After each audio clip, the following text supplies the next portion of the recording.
الله صباحكم ومساءكم وكل اوقاتكم. على السريع بخصوص العالم المصري، للاسف اللي مصر اليوم لحتى اللحظه يشيطن الثوره السوريه، يشيطن المعارضه، هو بالتالي عم يشيطن كل الشعب السوري.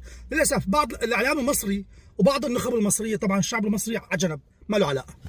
هي النخب المصريه للاسف اعلاميين وغير اعلاميين وكتاب ويساريين واسلاميين، الزمن عندهم واقف ال 67، ما عملوا تحديث فيه يا شباب. الدنيا تغيرت، في كره ارضيه عم تتشكل من جديد، في منطقه جديده عم تنهض بعد رماد وبعد حرمان. هذا الوهم فيه منه انه مصر مؤثره ومصر الاخ الاكبر، هذا مو صحيح. انتم بطلتوا الاخ الاكبر اول شيء كمصر، يعني دوله بطل تاثيرها بالاقليم. مثل الزمن عندكم واقف 67 فيه.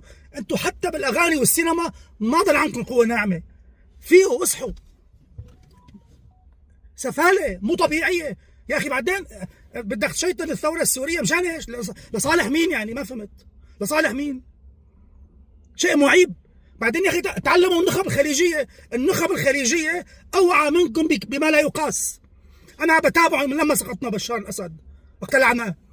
اللي بيكرهوا الاسلام السياسي بالخليج، بكل دول الخليج، واللي بيكرهوا المعارضات، واللي بيكرهوا الثورات، واللي كذا كذا، شوفوا مواقفهم مقالاتهم وتغريداتهم يا اخي، تعلموا منهم.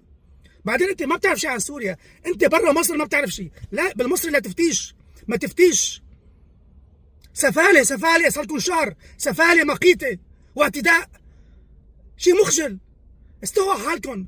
انت تفكر الاعلام المصري مؤثر في برا مصر؟ الاعلام المصري بمصر ما هو مؤثر، لانه الشعب المصري واعي وعنده بدائل، عنده وسائل تواصل والاعلام مفتوح. بس عيب يعني، كل يوم بفتح بيطلع لي ابراهيم عيسى واحمد موسى وعمرو اديب في سفاله. روح اقرا كلمتين عن سوريا قبل ما تفتي عنها.